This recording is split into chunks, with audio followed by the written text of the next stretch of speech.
de las vacunas, así que comienza tu tiempo, fuera nervios y mucha suerte. Bueno, hola, soy Arsenal y vengo a presentaros mi trabajo de investigación acerca de las vacunas. Pero antes me gustaría agradecer a mis profesores Leila y Pablo por haberme guiado en este trabajo, a Guillermo Miguel del Colegio de Médicos de Zaragoza por proporcionarme información sobre diversos apartados y una profesora que no está aquí, Patricia Altero, que me ha ayudado muchísimo. En este trabajo se cubrirán los siguientes puntos. Empezamos por la introducción, los objetivos. Mi primer objetivo es comprender cómo funcionan las vacunas una vez en nuestro organismo. El segundo es razonar por qué la vacuna del COVID se hizo tan rápido. El tercero, explicar de manera clara y concisa mi trabajo para que a todo el mundo le llegue el mensaje. Y por último, ampliar mis conocimientos. Vale. Lo primero que debemos saber son unos conceptos fundamentales. El primero es qué es una vacuna. Pues bien, las vacunas son productos biológicos, es decir, contienen virus, bacterias o partes de estas, y normalmente se administran para prevenir enfermedades infecciosas en personas susceptibles de sufrirlas. La mayoría se administran por vía de vacunación, por una vacuna, pero hay otras que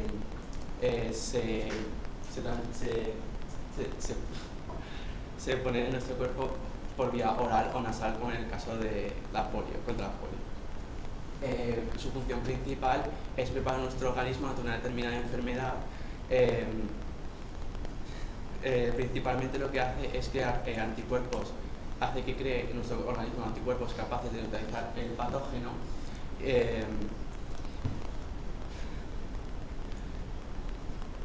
Para luchar contra una futura infección.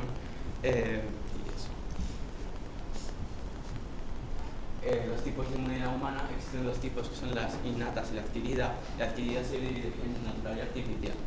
La natural es activa después de una infección y es pasiva por los anticuerpos que le pasa la madre al feto o en el periodo de lactancia. Luego, la artificial es activa por medio de una vacunación, que es lo que voy a tratar en este trabajo, y es pasiva por medio de la pseudoterapia. Si pasamos al otro bloque la inmunidad innata se divide en células, moléculas o órganos linfoides. Las células son linfocito T, linfocito B y las AP-células, que son las células presentadoras de antígenos. Las moléculas son del sistema complemento y de los anticuerpos, que son las inmunoglobulinas. Y los órganos linfoides se dividen en primarios y secundarios. La historia de las vacunas, voy a mencionarla así un poquito por encima. La vacuna contra la viruela es la primera vacuna en ser desarrollada en 1796 por el médico inglés Edward Jenner. Esta vacuna se radicó, gracias a la enfermedad gracias a la vacuna se radicó esta enfermedad en 1977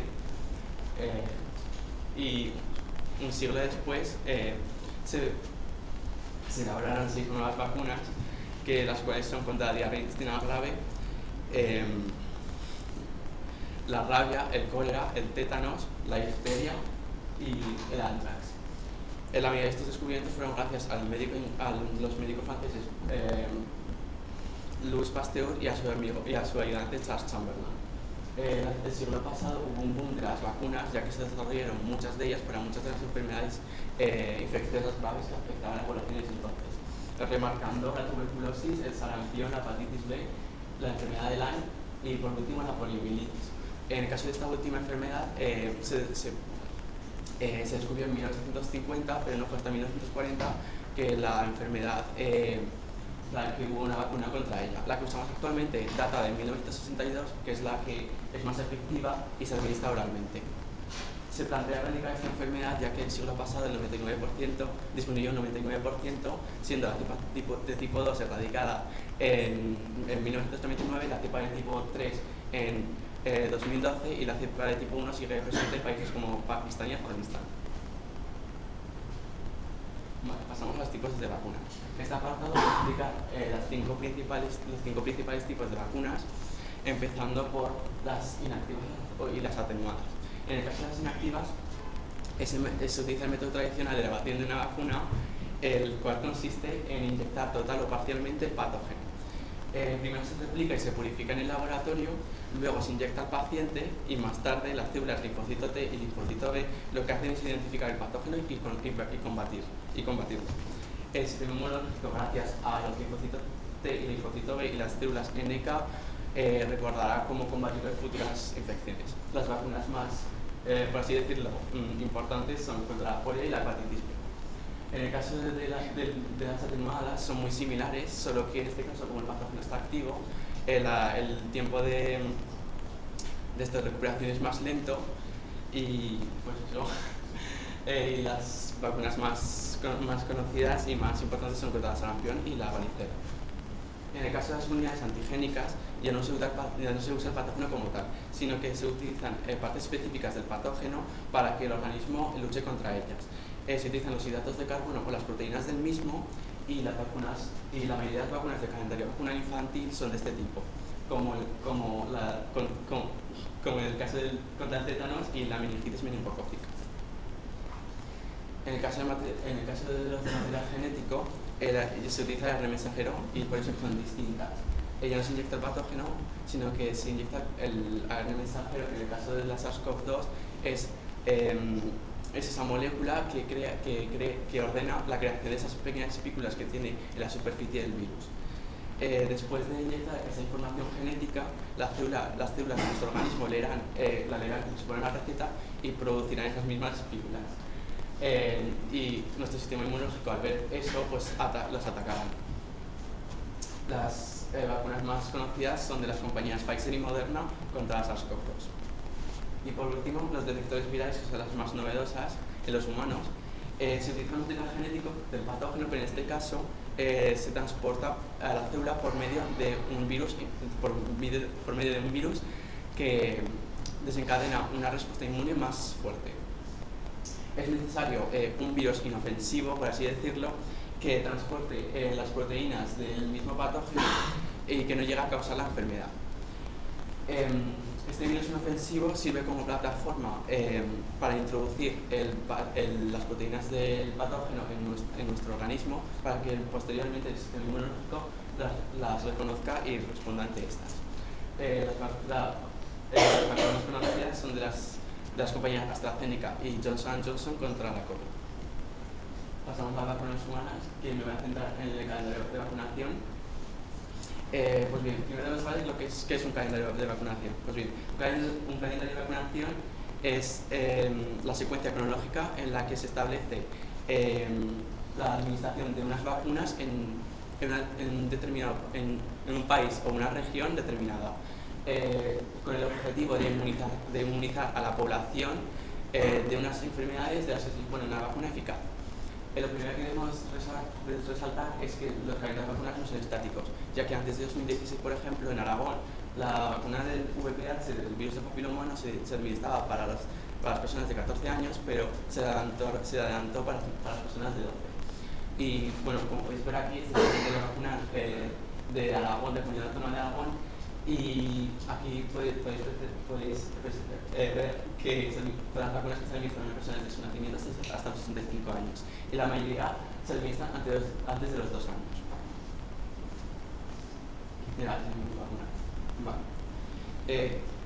Andrew Wakefield fue un ex médico que causó gran polémica en 1998 al decir que la vacuna triple vírica estaba relacionada con el autismo, y es por eso que las personas no querían vacunarse de esta enfermedad porque pensaban que iban a llegar a tener autismo.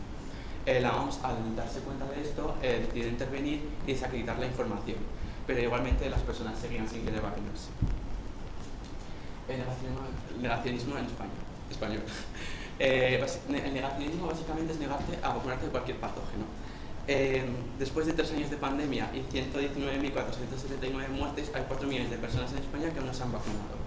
El Instituto Carlos III realizó una encuesta en 2022 entre las personas no vacunadas, y el 60% de las personas decían que no se iban a vacunar y el otro 40% lo dejaban en el aire. El 72% de estas personas daban como motivo de no haberse vacunado que se había desarrollado muy rápido. Y este será el siguiente punto de trabajo. Vale, lo primero que queremos saber es por qué se realizó tan rápido la vacuna, sino que normalmente una vacuna se tarda años en hacerlo. Lo primero, era una emergencia mundial. Gracias a la inteligencia de unos investigadores, a los financieros y el apoyo político, se pudo desarrollar esta vacuna más rápido. Luego, se acortaban los plazos. Normalmente para hacer una vacuna se dan paso tras otro, pero en este caso se dieron pasos simultáneamente. Por ejemplo, se produjeron vacunas antes de haberlos probado con humanos. Entonces, cuando los evaluadores dieran luz verde a la vacuna, podían distribuirse. Y por último, la evaluación médica empezó de inmediato. La EMA, la Agencia Europea de Medicamentos, normalmente empiezan sus evaluaciones al terminar ya todo el proceso. Pero las empresas lo que hicieron fue dar resultados por etapas, así ahorrar tiempo y llegar a la fase final lo antes posible. Y es por esas razones que la vacuna del COVID se hizo más rápido y sin perder su calidad, seguridad y eficacia. Pasamos a los tipos de vacunas. La Unión Europea no aprueba vacunas que su beneficio no sea mayor a cualquier posible riesgo. Las compañías más vendidas en España son de la Pfizer-BioNTech con 177 millones vendidas, 24 en el mensajero, la Moderna con 52 millones vendidas, 24 en el mensajero, la AstraZeneca con 30 millones vendidas de vectores virales y la Johnson & Johnson con 20 millones de vectores virales. En el caso de estas dos últimas de vectores virales, se utiliza el virus como virus inofensivo, el del chimpancé, el del resfriado común de los chimpancés. Vale. En este caso, el virus del papiloma humano es la infección por transmisión sexual más común. Su patógeno varía desde verrugas genitales hasta en casos más graves causando cáncer. Siendo los más comunes de cuello uterino, vagina, vulva, pene o ano. Se transmiten manteniendo relaciones sexuales con personas contagiadas y existen tres tipos de vacunas, las cuales son las bivalentes que protegen de dos tipos, la tetravalente de 4 y la novalente de 9. Pasamos al virus de inmunodeficiencia humana que causa el síndrome de inmunodeficiencia adquirida, el cual ataca nuestro sistema inmunológico, principalmente las células CD4 o linfocitos CD4, las cuales son un tipo de glóbulos blancos que son fundamentales para la protección de nuestro organismo en determinadas infecciones. Luego, actualmente no hay cura para este virus, pero hay como unos ensayos clínicos en los que se pueden vacunarse las personas que quieren, pero ni la EMA ni la FDA de Estados Unidos las aprueban. Y por último, el cáncer cerebral está basado en la inmunoterapia, la cual consiste en manipular nuestro sistema inmunológico para que ataque el tumor.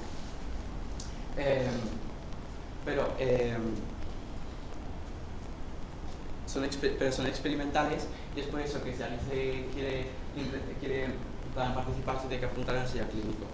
En concreto, un grupo de científicos de la Universidad de Harvard crearon una vacuna capaz de eliminar glioblastomas, que son un tipo de cáncer cerebral. Esta vacuna de doble acción utiliza células tumorales vivas que se manipulan con la técnica de edición genética CRISPR-Cas9, la cual induce la muerte de las células cancerosas y previene la metástasis. Y llegamos a las conclusiones. La primera es la importancia que tienen las vacunas a día de hoy, ya que pueden erradicar enfermedades, pero aún les falta mucho por desarrollarse, ya que podrían llegar hasta eliminar más tipos de cáncer o erradicar enfermedades mortales. Y como segunda si tuviera la oportunidad de continuar con este trabajo, en algún día me gustaría profundizar más en temas como como los ensayos clínicos o la edición genética CRISPR-Cas9. Por último, me gustaría, a ver si me da tiempo, sí, creo que sí, quería explicaros un vídeo que he realizado, el cual, se va en mala calidad, pero no sé por qué. Esto que veis aquí son unas células, son unas proteínas que se encuentran en la superficie del virus, en la superficie de nuestras células, las cuales se llaman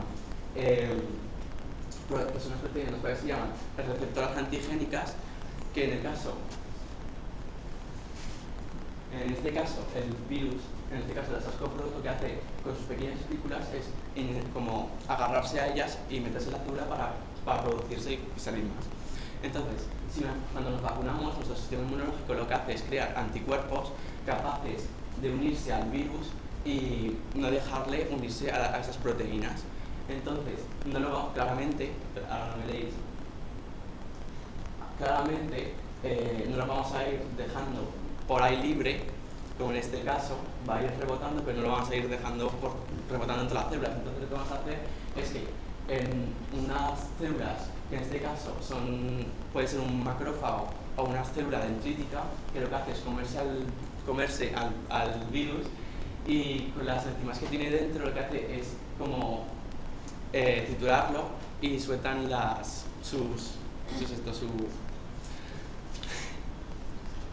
está. O sea, suelta los anticuerpos y luego llama a las células linfocito T y linfocito B para limpiar los restos. Y ya está.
Por eso, porque me gustaría luego estudiar medicina y pues no sé, como que estaba relacionado el trabajo y pues para profundizar un poquito más en el tema pues no me vendría mal.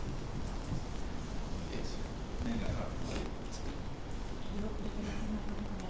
Bueno, primero felicitarte, porque has quedado más nervioso en todos los momentos que te has tranquilizado y no sé, es un tema que dominabas bastante bien y se ha visto que lo dominabas, pero incluso un menos, es la primera hora. Yo simplemente te quería hacer una pregunta también muy personal. ¿Cómo convencerías a alguien de que es importante vacunarse? ¿Qué razones le darías tú para intentar convencerle? Principalmente que las vacunas son más beneficiosas que dañinas para la salud, ya que en muchos casos, si las personas no se llegan a vacunar, por ejemplo en el caso del tétanos, que si una persona se raja, por ejemplo, con una cosa oxidada y luego entra la sangre y no estás vacunado del tétanos, podrías morirte. Pues en plan, yo diría en plan que se vacunara, ya que si no morirías, que es esto. El argumento que utilizaría yo. Bueno, y eso yo creo que sí, no te voy a hacer ninguna pregunta porque además justo de hacer la pregunta que es la compañera, ¿cómo convencerías tú a alguien? Entonces, pues, creo que es un tema que es amplísimo, y de hecho lo has ampliado mucho más incluso que cuando lo planteamos en el inicio. Genética, el negacionismo, la historia de las vacunas, la inmunoterapia, el cáncer cerebral, que eso ya es una vía incluso accesoria a las vacunas, que está en constante actualización. Yo te quería agradecer muchísimo que presentes de manera tan clara un tema que nosotros mismos, a los sanitarios, ya verás cuando comiences a estudiar alguna rama sanitaria, es muy complejo. Yo creo que has llegado bastante al público y que pese a los nervios iniciales ha sido cada vez mejor. Y te recomiendo que sigas por esta línea, que ahora parece muy complejo, muy complicado hablar en público, pero que luego cuando llegas a la universidad y llevas todo este bagaje, es impresionante la carga